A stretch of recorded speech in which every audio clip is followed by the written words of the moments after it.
तो good evening बेटा। हम डिस्कस कर रहे थे रेजोनेंस, और रेजोनेंस में हमने ये पढ़ा था कि अगर हमारे पास कोई भी एटम जो किसी मॉलिक्यूल्स या मॉलिक्यूल से आयंस ले लीजिए, ठीक है, मॉलिक्यूल्स या आयंस हैं, उनमें अगर एक डबल बॉन्ड है तो बहुत डिफिकल्ट हो जाता है ये डिफाइन करना कि वो पाई बॉन्ड जो बन रहा है या वो जो डबल बॉन्ड बन रहा है उसमें जो इलेक्ट्रॉन्स हैं वो कहां पर हैं, उनको लोकेट करना। ठीक है, तो कोई भी एक स्ट्रक्चर मॉलिक्यूल का सारी प्रॉपर्टीज को शो नहीं कर पाता, तो आपको दो या दो से ज्यादा स्ट्रक्चर की रिक्वायरमेंट होती है, और इसी कॉन्सेप्ट या इसी फिनोमेना को आप कहते हैं रेजोनेंस।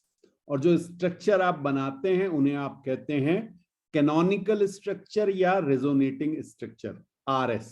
ठीक, और जो कंबाइंड बनता है उसे कहते हैं हाइब्रिड। इसके लिए हमने एक छोटा सा एग्जांपल लिया था ओजोन का, अगर आपको याद हो। ओजोन का एग्जाम्पल में हमने आपसे कहा था कि भाई हमारे पास एक ऑक्सीजन, दो ऑक्सीजन, तीन ऑक्सीजन होंगे। नंबर 1 और 2 ऑक्सीजन के बीच हमारा डबल बॉन्ड, और यहां पर हम कह सकते हैं एक single bond with plus and minus sign, ऐसे आपको दिखाया था। और कहा था भाई जिसपे माइनस साइन उस पे 3 लोन पेयर, और यहां पे प्लस साइन, क्योंकि इसने अपना एक लोन पेयर डोनेट किया हुआ है तो उस पर पॉजिटिव साइन आ गया। ओके, और यहां पे आपके पास 2 लोन पेयर। ये कुछ समझ में आया? इसी के साथ हमने कहा था भाई खाली इस स्ट्रक्चर से आप डिफाइन नहीं कर सकते, आपको एक स्ट्रक्चर और बनाना पड़ेगा, और उस स्ट्रक्चर में कहा गया था कि ओ डबल बॉन्ड इसके साथ बना हुआ है और सिंगल बॉन्ड प्रीवियस वाले ऑक्सीजन के साथ। तो 1 2 3 4 5 6, अब नेगेटिव चार्ज इधर आ गया। ठीक है, पॉजिटिव चार्ज अभी भी यहीं पे रहा, और इस लोन पेयर, यहां पे लोन पेयर आ गए आपके, और ओ पे प्लस वाले पे अगर आप लोन पेयर दिखाएं तो सिंगल लोन पेयर होगा। ठीक है, तो इन्हें आप कहते थे, ये जो एरो साइन है ये आपको बताता है रेजोनेंस हो रहा है।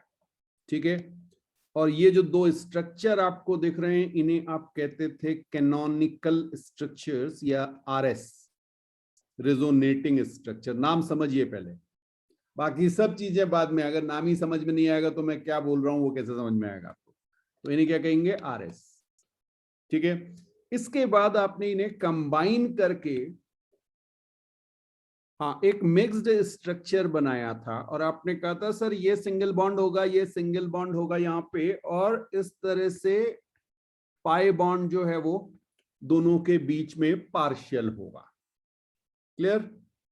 और इस पे हमने चार्ज भी दिए थे, यहां तो पॉजिटिव चार्ज कहा था, यहां पे हमने कहा था -12 और -12।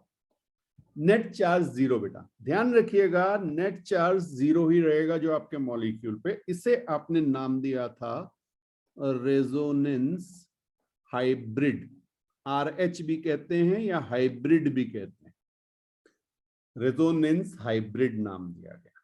ठीक है, अब इंपॉर्टेंट चीज क्या है, हमेशा याद रखिएगा रेजोनेंस हाइब्रिड ही रियल स्ट्रक्चर है, ये आपका रियल स्ट्रक्चर है, बाकी सारी चीजें हाइपोथेटिकल हैं। ये ऊपर जितनी बात कही ना ये सब कुछ हाइपोथेटिकल है, ये होता ही नहीं। असली खेल ये है, लेकिन समझने के लिए ऐसा बनाया जाता है। ठीक है, तो ये कहा जाता है कि आपके पास कैनोनिकल स्ट्रक्चर है, दो स्ट्रक्चर हैं जो उनकी प्रॉपर्टीज को डिफाइन कर रहे हैं, बट रियलिटी में ये इसी फॉर्म में आपको मिलेगा, that is known as resonance hybrid. बिल्कुल बिल्कुल, तो रेजोनेंस अपने आप में एक हाइपोथेटिकल फिनोमेना है। अच्छा, एक पॉइंट और लिख लीजिएगा, ये जो है आपका ये प्योर इंट्रामोलिकुलर होता है बेटा। इंट्रामोलिकुलर समझ में आता है? दूसरे मॉलिक्यूल का सपोर्ट नहीं लेगा, जो कुछ होना है अपने अंदर होगा। O3 मॉलिक्यूल है तो O के ही लोन पेयर इधर उधर शिफ्ट हो रहे हैं, pi bond O O O के बीच, इन्हीं मॉलिक्यूल के बीच, ये जो मॉलिक्यूल आपको दिख रहा है इसी में शिफ्टिंग हो रही है। कुछ समझ आया? तो प्योरली इंट्रामॉलिक्यूलर। अब एक कुछ इंपॉर्टेंट पॉइंट्स एनसीईआरटी में जैसे लिखे गए हैं, मैं आपको बिल्कुल उसी वे में लिखा रहा हूं। ये देखिए, ये लिखा हुआ है और ये एनसीईआरटी की एज इट इज लाइंस हैं, पढ़ रहा हूं आपके लिए। Many misconceptions are associated with resonance and the same need to be dispelled. You should remember that, यहां देखिएगा, canonical forms have no real existence. Note कर लीजिए, जो अभी मैं आपसे कह रहा था सब कुछ हाइपोथेटिकल। सच है तो क्या है, वो जो बाद में हाइब्रिड बना। Fine. The molecule does not exist for a certain fraction of time in one canonical form and for other fraction of time in another canonical form. ऐसा नहीं होता कि थोड़ी देर के लिए एक और थोड़ी देर के लिए दूसरा और उसमें कोई इक्विलिब्रियम मेंटेन है, ऐसा कुछ नहीं होता है। फाइन। हाँ, तो हमेशा याद रखिएगा वो हमेशा हाइब्रिड फॉर्म में होगा। लेकिन आप रेजोनेटिंग स्ट्रक्चर बनाएंगे क्योंकि उनका रोल है, आगे बताएंगे कि क्या रोल है। There is no such equilibrium between the canonical forms as we have between tautomeric forms, keto and enol in tautomerism. इसको आगे जब आइसोमेरिज्म पढ़ेंगे वहां पे ये आएगा। तो कीटो मतलब कीटोन फॉर्म जो है, ठीक है, उसमें और इनॉल फॉर्म में चेंजेस होते रहते हैं। यानी आप इसको ऐसे कह सकते हैं, ए है और बी है, दो स्ट्रक्चर हैं और इनके बीच इक्विलिब्रियम, ये एक दूसरे में इंटरचेंज होते रहते हैं और इक्विलिब्रियम बन जाता है। फाइन। तो ऐसी कोई चीज यहां पर नहीं होती। रेजोनेंस में ऐसा कुछ नहीं होता कि आपका इक्विलिब्रियम है, थोड़ी देर एक पोजीशन में रहा, थोड़ी देर दूसरी पोजीशन में, नहीं। सेकंड भर के लिए भी नहीं, फ्रैक्शन ऑफ सेकंड के लिए भी नहीं। वो केवल और केवल हाइब्रिड फॉर्म में ही मिलेगा। ठीक, ओके, ये थर्ड पॉइंट हो गया। और लास्ट पॉइंट है, the molecule as such has a single structure which is the resonance hybrid. ये देखिए लिखा हुआ है single structure, okay, of the canonical forms and which cannot as such be depicted by a single Lewis structure. क्योंकि आप pi bond कैसे दिखाओगे, आधा आधा पाई बॉन्ड थोड़ी कहोगे, आधा पाई बॉन्ड थोड़ी बनता है। तो आप उसे डॉटेड लाइन से जो दिखाते हैं वो आप पार्शियल पाई बॉन्ड दिखाते हैं। आप कहते हैं लिविस स्ट्रक्चर बना के कि आधे टाइम ये इधर रहा और आधे टाइम ये सेकंड वाली, जैसे प्रीवियस केस में अगर हम देखें तो हम कहेंगे कि भाई यहां पर ये आपका पाई बॉन्ड और यहां पर इधर पाई बॉन्ड, ये शिफ्टिंग हो रही है, पाई बॉन्ड की शिफ्टिंग हो रही है। या पाई बॉन्ड क्या है, पाई बॉन्ड है इलेक्ट्रॉन्स। तो आप कहेंगे इलेक्ट्रॉन्स जो हैं वो उनका डीलोकलाइजेशन हो रहा है, एक जगह से दूसरी जगह मूव कर रहे हैं। बात समझ में आई? लेकिन रियलिटी में क्या होगा, ये स्ट्रक्चर एग्जिस्ट नहीं करते, केवल हाइब्रिड स्ट्रक्चर एग्जिस्ट करेगा। अब बेटा कुछ इंपॉर्टेंट पॉइंट्स हैं, इनको लिख लीजिए। ऑल्दो वो ऊपर भी कहीं ना कहीं उन्हें मेंशन किया होगा, बट फिर भी लिखेगा। Resonance stabilises, resonance stabilises the molecules. ठीक है, जिस भी मॉलिक्यूल में रेजोनेंस होगा वहां स्टेबिलिटी इंक्रीज होगी। और यहीं से हम कह सकते हैं एनर्जी ऑफ रेजोनेंस हाइब्रिड, पूरा ही लिख लीजिए, एनर्जी ऑफ रेजोनेंस हाइब्रिड। आगे हो सकता है मैं खाली RH यूज करूं, अभी फर्स्ट टाइम आप लिख रहे हैं इसलिए पूरा पूरा लिखा रहा हूं, is less than energy of canonical structure. जो हमने ऊपर स्ट्रक्चर बनाए हुए थे ना, ऑल्दो वो हाइपोथेटिकल थे, बट अगर आप उनकी एनर्जी को कैलकुलेट करें तो एनर्जी, उनकी एनर्जी और रेजोनेंस हाइब्रिड की एनर्जी में डिफरेंस आता है। फाइन। हाँ, एक पॉइंट और लिख लीजिएगा, resonance averages the bond characteristic।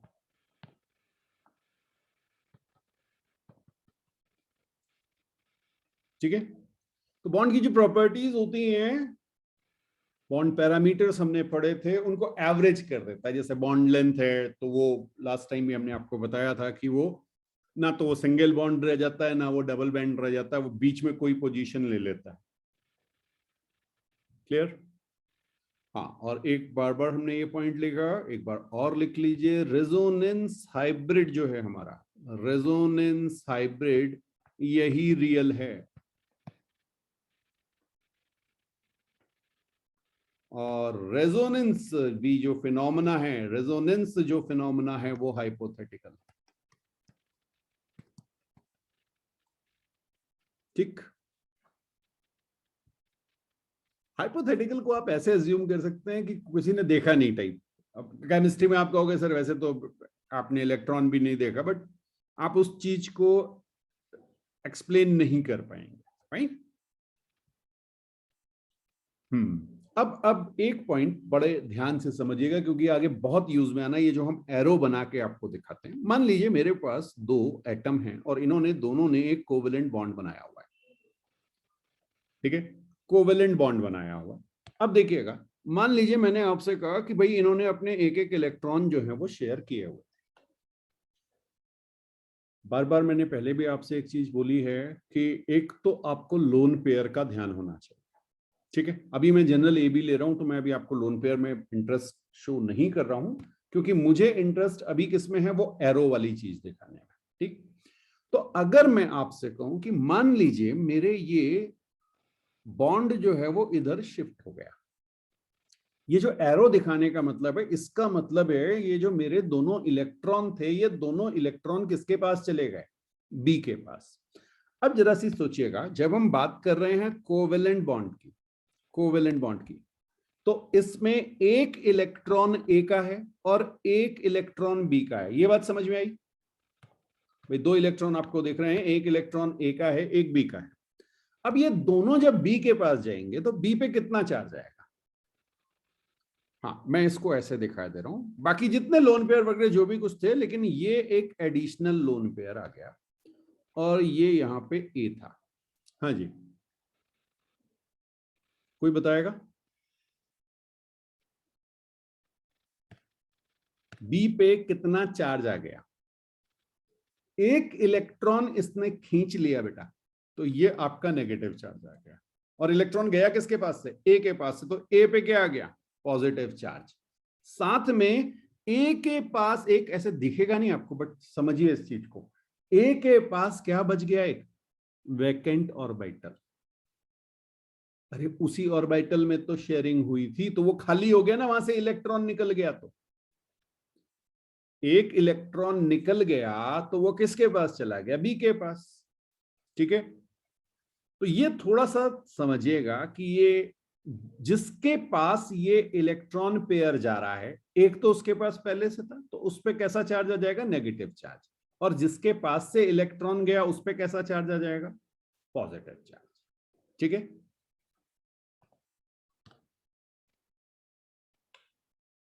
सो एक एग्जांपल ले रहे हैं बेटा, resonance in benzene. Right? Benzene का स्ट्रक्चर जो है वो ऐसा है, इस पे ऑल्टरनेट पाई बॉन्ड। ठीक है, हाँ, इसको बहुत ध्यान से देखिएगा। अगर आप देखें तो ये आपके कार्बन है, जनरली आपको ऐसा स्ट्रक्चर दिखेगा, डॉट भी नहीं दिखेंगे रेड वाले, ये मैंने आपको दिखाए। बट ध्यान रखिएगा, इसमें यहां पर बेटा एच अटैच है, वो आपको दिखाई नहीं गए। क्लियर? तो सी के 3 बॉन्ड्स हैं और एक एक एच है, तो इसका आपका फॉर्मूला हो गया C6H6। क्लियर? अब अगर मैं आपसे कहूं कि इसका रिजोनेटिंग स्ट्रक्चर, तो क्या होता है? ये पाई बॉन्ड इधर शिफ्ट होता है, ये पाई बॉन्ड इधर शिफ्ट होता है, और ये वाला पाई बॉन्ड इधर शिफ्ट हो जाता है। आप और तरह से भी इसे शिफ्ट करा सकते हैं, एंटी क्लॉकवाइज भी करा सकते हैं, बट बात बिल्कुल सेम रहेगी। और आपके पास स्ट्रक्चर ऐसा बन जाएगा, आपके पाई बॉन्ड जो है वो शिफ्ट हो गए। ठीक है, एच में दिखा दे रहा हूं आपको, बट बुक्स में आपको इस तरह से एच नहीं दिखेगा, अभी मैं आपको एच दिखा दे रहा हूं। तो ये हमारे पास जो स्ट्रक्चर आए, इन्हें हम कहेंगे रिजोनेटिंग स्ट्रक्चर्स या कैनोनिकल स्ट्रक्चर्स। ठीक है, और इसका जब हाइब्रिड बनेगा तो कैसा बनेगा, जल्दी से सोच के बताइए मुझे।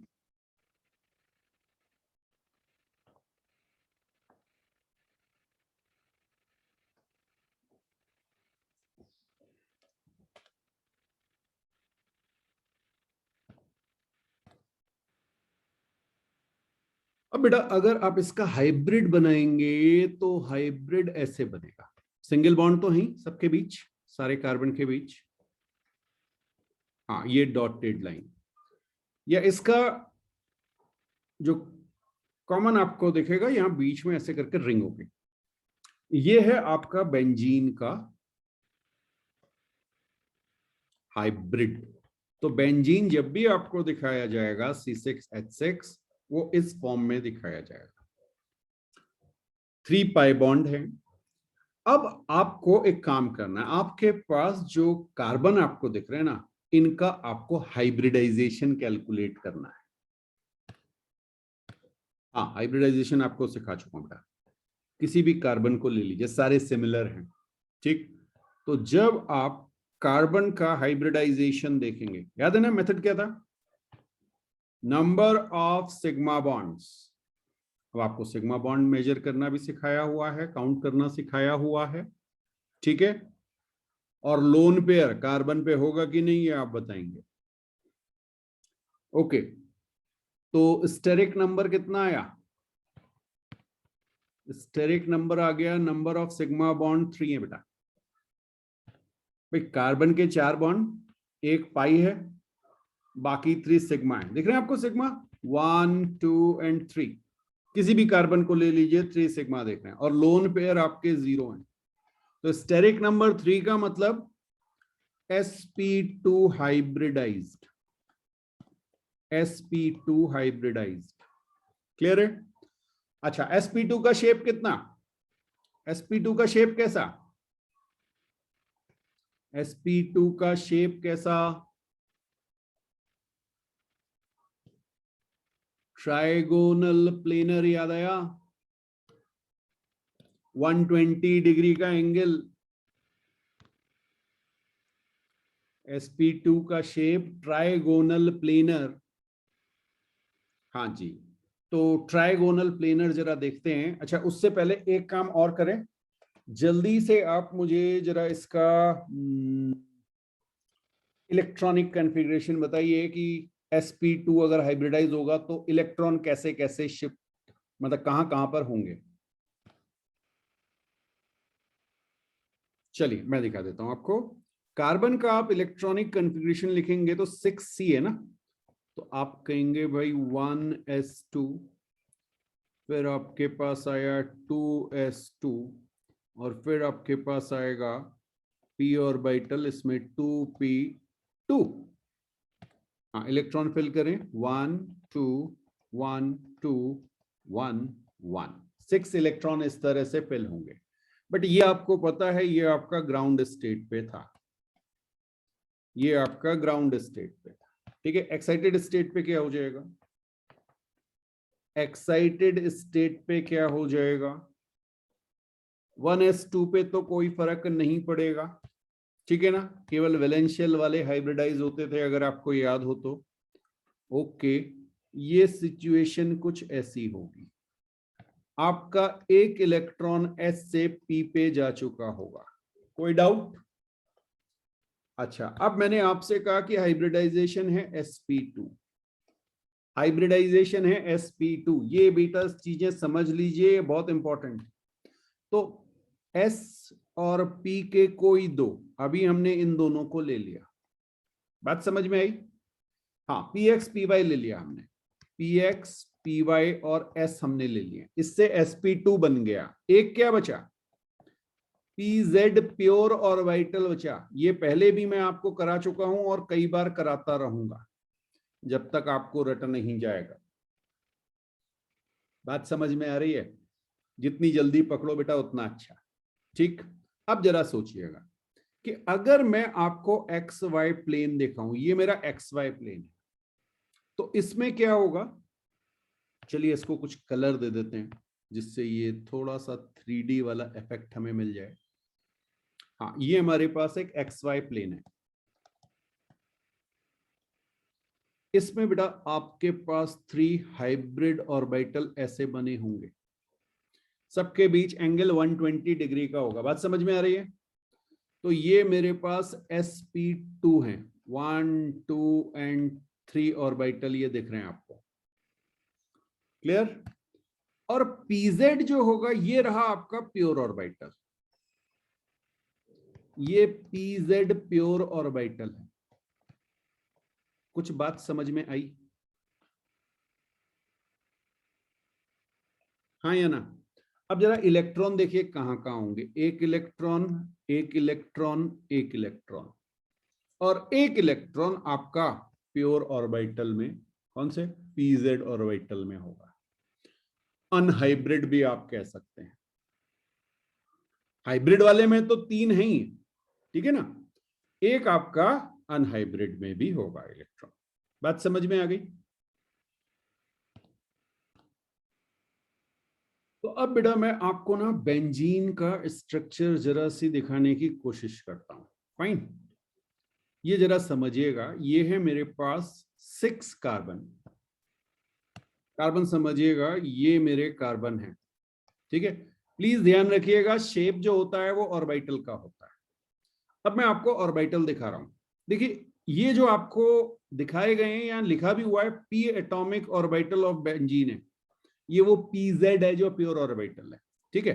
ओके, यहां पर 1, एक बाहर और एक इधर, ये आपके sp2 हाइब्रिडाइज्ड हैं। ये बात समझ में आ रही है?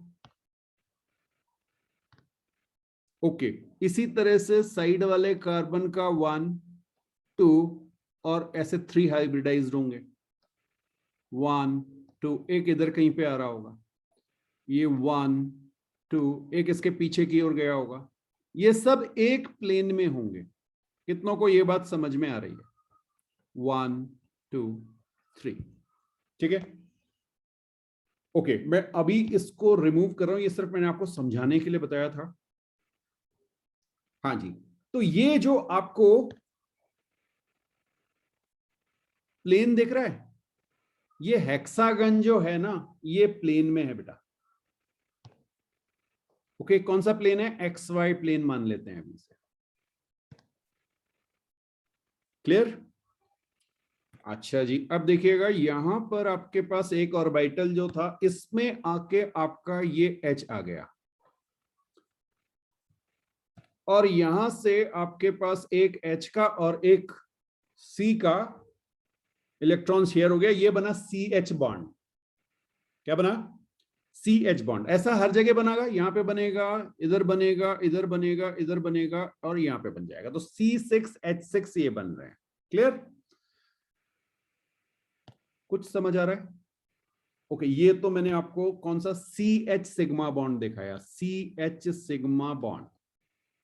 अब जरा सोचिएगा, जो सेम प्लेन में है वो दिखा रहा हूं, sp2 हाइब्रिडाइज्ड वाले, ये और ये, क्लियर है? अगर मैं इनकी नंबरिंग कर दूं ना, 1 2, थर्ड पीछे गया, 4 ये रहा, 5 6 कार्बन है आपके पास, 6 कार्बन है।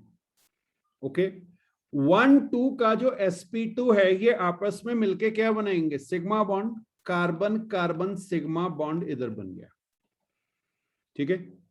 और ये किससे बना है? 1 और 2 से, और 1 और 6 भी कार्बन कार्बन सिग्मा बॉन्ड बनाएगा। ये समझ में आया बेटा? क्लियर? तो 1 कार्बन के 3 सिग्मा बॉन्ड्स तो बन चुके, sp2 हाइब्रिडाइज्ड हो गया। अब बचा है पाई बॉन्ड कैसे बनेगा, बस इसी को हमें देखना है। तो देखिए मैं इन सब चीजों को अभी रिमूव कर रहा हूं क्योंकि ये सब काम हमारा हो चुका है। अब हमें जो कंसेंट्रेट करना है वो किस पे करना है, ये देखिए। एक इलेक्ट्रॉन यहां पे, एक इलेक्ट्रॉन यहां, मैं ज्यूम कर ले रहा हूं, ये मेरे पास इलेक्ट्रॉन थे, ठीक है। अब ओवरलैपिंग होगी, ये ओवरलैपिंग हो रही है बेटा। अच्छा मैं नंबरिंग दे दूं, 1 2 3 4 5 और 6 कार्बन है, ठीक है। हाँ कार्बन सेंटर पे होगा, ये तो उसके ऑर्बिटल हैं। तो यहां पे मैंने 1 और 2 को, 3 और 4 को, 5 और 6 को ओवरलैप करा दिया। करा सकते हैं? मैंने आपसे कहा 1 2 3 4 5 6 की ओवरलैपिंग से आपके पाई बॉन्ड फॉर्म हो रहे हैं। किसी को कोई डाउट तो नहीं है? ओके। लेकिन आप में से ही कोई और ये भी तो कह सकता है कि सर क्या ये पॉसिबिलिटी नहीं है कि 4 और 5, 2 और 3, 1 और 6 इस तरह से ओवरलैप कर रहे हो? हाँ या ना, जल्दी सोच के बताना। पॉसिबिलिटी तो है ना? ओके तो अब मैंने क्या कहा, नंबरिंग लिख लेते हैं 1 2 3। तो हमारे पास 2 3, यस, 4 5 और 6 1 या 1 6 जो भी कह लें, आपकी इन्होंने पाई बॉन्ड बनाया।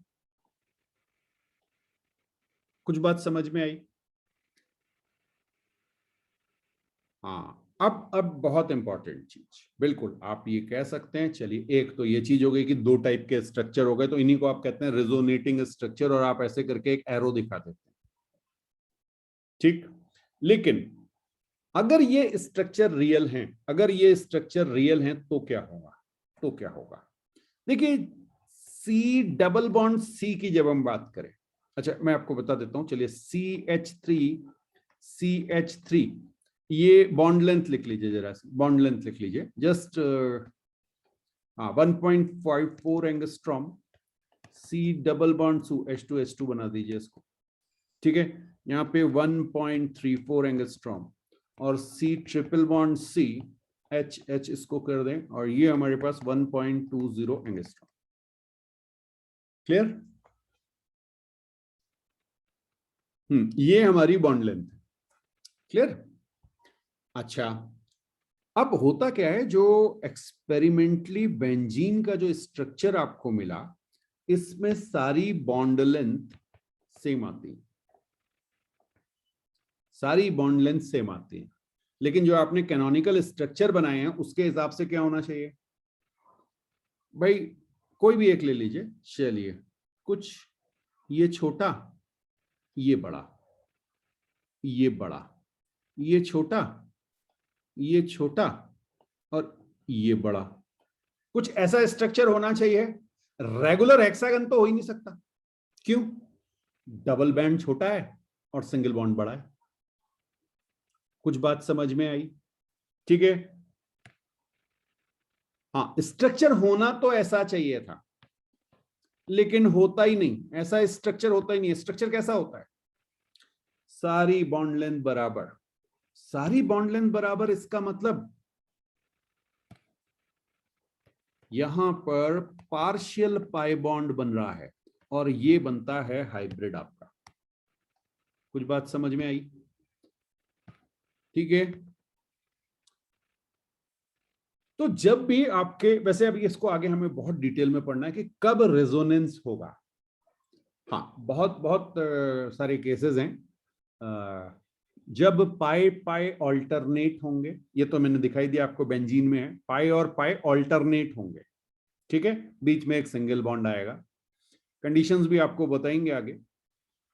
तो प्लेनर होना चाहिए, ये एक कंडीशन है, वो मैंने आपको दिखाया sp2, इसीलिए फाइन।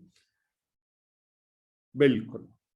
तो रेजोनेंस में आपको ध्यान क्या रखना है कि जब भी आपको स्ट्रक्चर मिलेगा वो ये स्ट्रक्चर मिलेगा और यही स्ट्रक्चर रियल होगा, इस तरह का स्ट्रक्चर नहीं मिलेगा। इवन आपको इस तरह के स्ट्रक्चर भी नहीं मिलेंगे।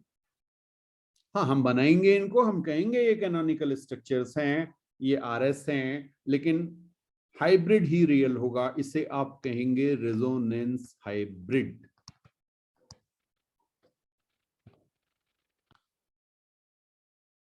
अब बेटा एक छोटी सी चीज और समझिएगा, जब हम ये बना रहे हैं, ठीक है, तो एक्चुअल में जो हाइब्रिड होता है ना, उसमें आपको यहां पर इलेक्ट्रॉन क्लाउड एक रिंग टाइप के फॉर्म में दिखता है। आपको पता ही नहीं चलता कि ये अलग अलग बॉन्ड हैं। तो एक क्लाउड या रिंग, हाँ, इलेक्ट्रॉन क्लाउड मतलब इलेक्ट्रॉन की कंसेंट्रेशन जो है ना, वो इस तरह से आपकी जो इलेक्ट्रॉन डेंसिटी है वो डिस्ट्रीब्यूटेड मिलती है, रिंग जैसा फॉर्म हो जाता है। और इसी को आप कहते हैं पाई बॉन्ड डीलोकलाइजेशन। लिख लीजिए इसको, पाई बॉन्ड डीलोकलाइजेशन। ठीक है, और ये क्या करता है, ये आपकी स्टेबिलिटी को बढ़ा देता है क्योंकि बॉन्डिंग स्ट्रांग हो गई। तो जो सिग्मा बॉन्ड बन रहे हैं वो तो बनेंगे ही बनेंगे। सिग्मा बॉन्ड यहाँ पे मैंने आपको नहीं दिखाया, वो पहले मैंने आपको साइड में दिखा दिए थे कि H के साथ भी बनेगा, कार्बन कार्बन का बॉन्ड भी बनेगा। क्लियर? यस। तो दो स्ट्रक्चर आपके पास और ये आपका हाइब्रिड। हाइब्रिड ऐसे दिखाते नहीं है, बट जनरली जब आप स्ट्रक्चर, ये तो 3D में इसलिए मैंने आपको दिखाया कि आपको ज्यादा अच्छे से समझ में आ जाए। ऐसे भी आप दिखा सकते हैं, ये आपका हाइब्रिड होगा। तो बेंजीन का स्ट्रक्चर आपको इस पे में मिलेगा।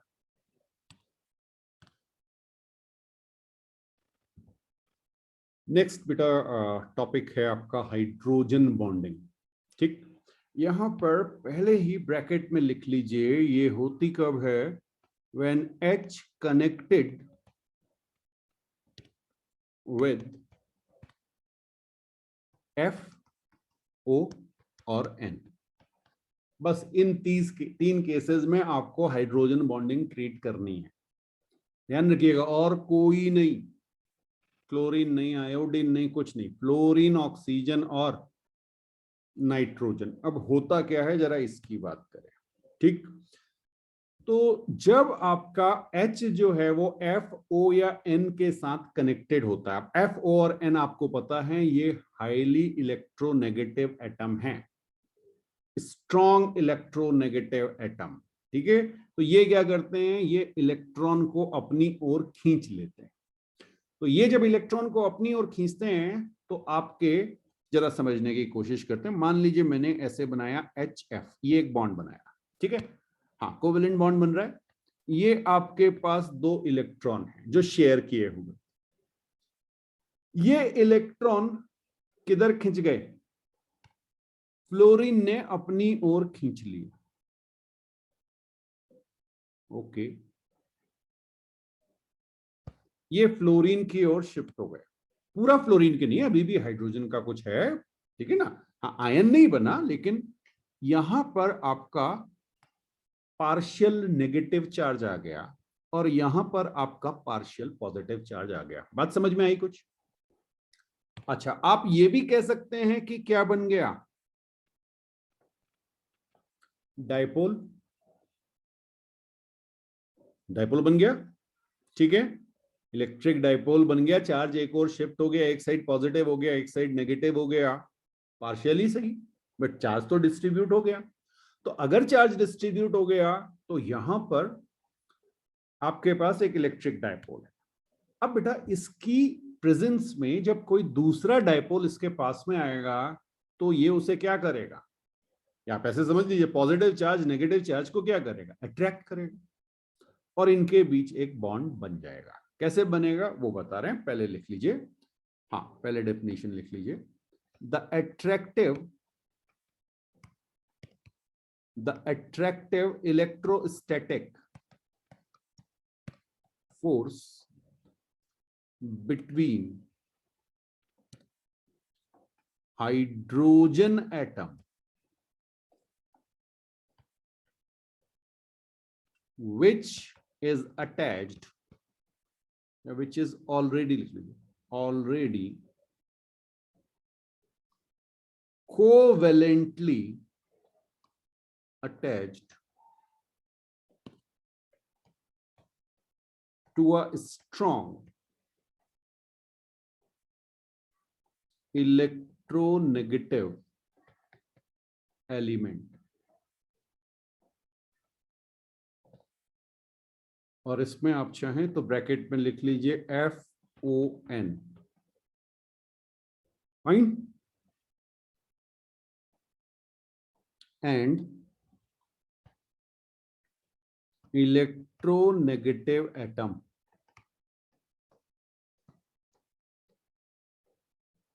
is known as, पहले लिख लीजिए फिर समझा रहा हूं, known as हाइड्रोजन बॉन्डिंग। हाँ, सेंटेंस जरा पढ़िए एक बार, क्लियर हो रहा है नहीं हो रहा है। The attractive electrostatic force between hydrogen atom which is already covalently attached to a strong electronegative element and electronegative atom is known as hydrogen bonding।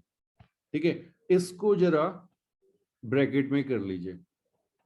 अब पढ़िए, केवल इस लाइन को पढ़िए। The attractive electrostatic force between hydrogen atom and electronegative atom is known as hydrogen bonding. हो गया आसान, लेकिन लिखना तो पूरा पड़ेगा। ठीक है, तो भाई क्या होगा, जरा ऊपर ही आपको दिखा दूं। मान लीजिए यहां पे मेरे पास एक H और एक F, ये आ गया।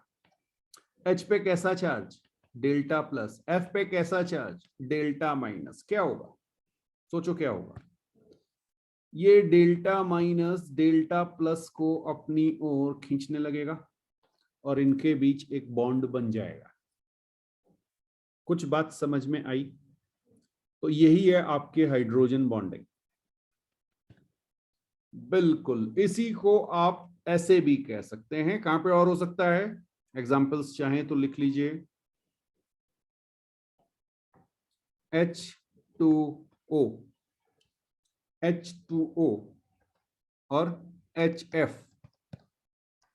ठीक है, हाँ, जहां पे नाइट्रोजन हो वहां पे भी होगा। बिल्कुल, तो अब आपको ध्यान क्या रखना है, कहीं भी H किसके साथ हो, O के साथ हो, N के साथ हो, O के साथ हो, N के साथ हो या F के साथ। ठीक है, तो वहां पर हाइड्रोजन बॉन्डिंग हो सकती है। अब हाइड्रोजन बॉन्डिंग दो तरह की होती है, लिखिएगा। First one, intra molecular hydrogen bonding. ये टर्म समझ में आता है आपको, इंट्रा मॉलिक्यूलर, मॉलिक्यूल के अंदर अंदर। ठीक है, चलिए एक एग्जांपल इसमें हम सीधे सीधे लिख लें। CCl3CHOH whole twice. हाँ जी, इसका स्ट्रक्चर बना रहे हैं बेटा। अभी बहुत ज्यादा चिंता मत कीजिए, आगे आपको जो है बहुत सारी चीजें देखनी है। CC, ठीक है, यहां पे H लगा है, इस C के साथ OH है। मैंने ये O दिखाया और इस तरह से मैं H दिखा दे रहा हूं, OH बॉन्ड, और एक C के साथ ये आपका OH बॉन्ड है। फाइन, बिल्कुल, और ये वाले C के साथ 3Cl लगे हुए हैं। क्लियर है? अब जरा सी समझिएगा। हाँ, मैं आपको H दिखा रहा हूं जो किसके साथ कनेक्टेड है, O के साथ। H पे कैसा चार्ज, जल्दी बताओ, डेल्टा प्लस। ठीक, क्यों? बिकॉज ऑक्सीजन जो है वो इलेक्ट्रोनेगेटिव है, इलेक्ट्रॉन को अपनी ओर खींच लेगा, तो यहां पर आपका डेल्टा माइनस आ जाएगा। क्लियर? अच्छा, क्लोरीन और कार्बन में, क्लोरीन कैसा है, इलेक्ट्रोनेगेटिव है ज्यादा। ओके, तो ये डेल्टा माइनस यहां पे भी आ जाएगा।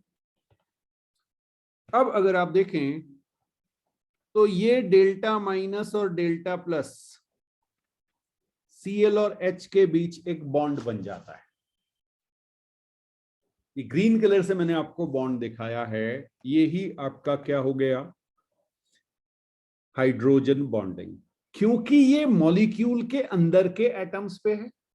हाँ, जो भी एटम्स हैं वो सबके सब कैसे हैं, सेम मॉलिक्यूल के हैं, तो इसका नाम क्या हो गया, इंट्रामॉलिक्यूलर हाइड्रोजन बॉन्डिंग। क्लियर? हाँ, एक और आपको दिखा देते हैं, आगे ये सब यूज में आएंगे। चलिए,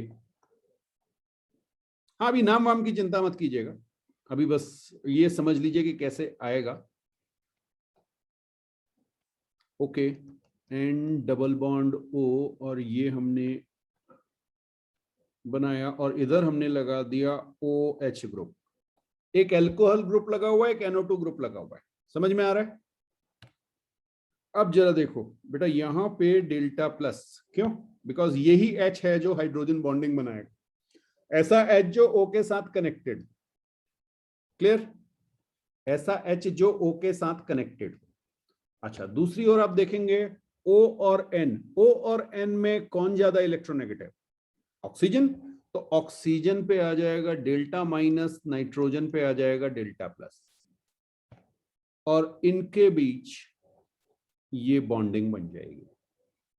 ठीक है, ये भी कैसा हो गया, इंट्रामॉलिक्यूलर हाइड्रोजन बॉन्डिंग। समझ में आया? इंट्रामॉलिक्यूलर, मॉलिक्यूल के अंदर के एटम ही आपस में अट्रैक्ट होने लग गए। बिल्कुल, इसे बना लीजिए। नेक्स्ट हेडिंग डालिएगा, इंटरमॉलिक्यूलर, इंटरमॉलिक्यूलर हाइड्रोजन बॉन्डिंग। नाम से ही क्लियर हो रहा है, यहां पे आपके एक से ज्यादा मॉलिक्यूल होंगे और अलग अलग मॉलिक्यूल के एटम्स के बीच अट्रैक्शन होगा। अब कौन से एटम, जरा देखें। मान लीजिए मैंने लिया अमोनिया, अमोनिया ले लेते हैं,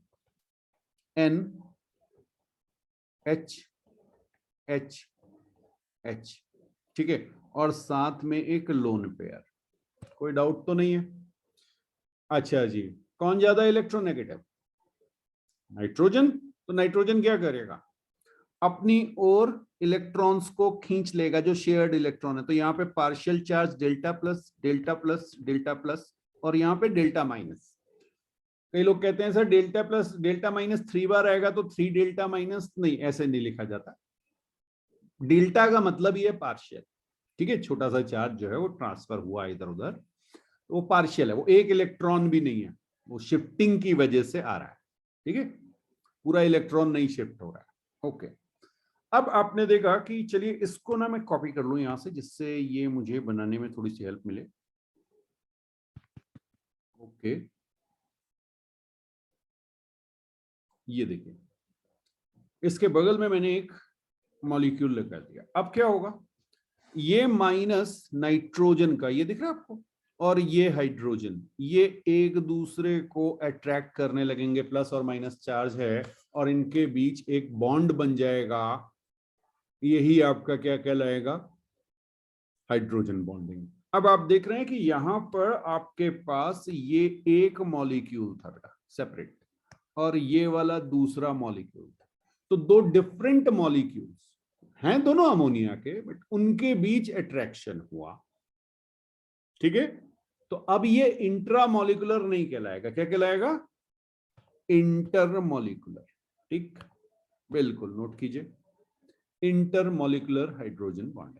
तो अमोनिया का एग्जांपल हमने लिया, अभी चाहे तो लिख लीजिए अमोनिया, और एग्जांपल लिखना चाहे तो HF मैंने आपको दिखाया था, HF। फाइन, इसमें आपका यहां पर डेल्टा प्लस, यहां पर डेल्टा माइनस, एक HF और दिख रहे हैं आपको, HF। बिल्कुल, यहाँ पे आपका डेल्टा प्लस और यहाँ पे डेल्टा माइनस, और इनके बीच ये बॉन्ड बन चुका होगा। ठीक, हो सकता है आपकी बुक में मैंने ग्रीन कलर यूज किया, आपकी बुक में डॉटेड लाइन से ऐसे दिखाया होगा बेटा बॉन्ड, क्योंकि इसकी स्ट्रेंथ जो है वो कोवेलेंट बॉन्ड से काफी कम होती है, कोवेलेंट बॉन्ड से 1/10 होती है। अभी लिख लेंगे, पॉइंट लिख लेंगे। यस, तो कुछ इंपॉर्टेंट पॉइंट्स लिख लीजिए। चलिए इस पे फर्स्ट पॉइंट लिखिएगा, hydrogen bonding is simply attraction between two dipoles. Attraction between two dipoles. Dipole बन रहे तभी तो चार्ज अलग अलग हो रहा है. प्लस माइनस के बीच अट्रैक्शन का मतलब, क्योंकि वो प्लस माइनस आया कहां से, किसी भी मॉलिक्यूल में, और जिस न्यूट्रल होना चाहिए था उसमें चार्ज की शिफ्टिंग हुई इधर उधर, तो वो डाइपोल बना. ठीक, ओके. नेक्स्ट लिखिएगा, hydrogen bonds never involve more than 2 atoms. ये थोड़ा सा ध्यान रखिएगा. हाँ, खाली 2 ही एटम के बीच अट्रैक्शन होगा, उन्हीं के बीच बॉन्ड बन रहा होगा. ठीक है, यस. ऐसा नहीं कि आपने कहा सर प्लस माइनस है, जितने जाए उतने इकट्ठा कर लेगा, नहीं, ऐसा नहीं होगा. बॉन्ड बनाना है बेटा, बॉन्ड बनना वहां पे. ठीक, ओके. नेक्स्ट पॉइंट लिखिएगा, bond energy of hydrogen bond is of 3 to 10 kilo calorie पर मोल. लिख लीजिए. This is approximately 1/10 of covalent bond. ठीक, हाँ. तो काफी ज्यादा जो है वो बहुत स्ट्रांग नहीं है, बट हाँ बॉन्डिंग तो है, बॉन्डिंग तो हो रही है. ठीक,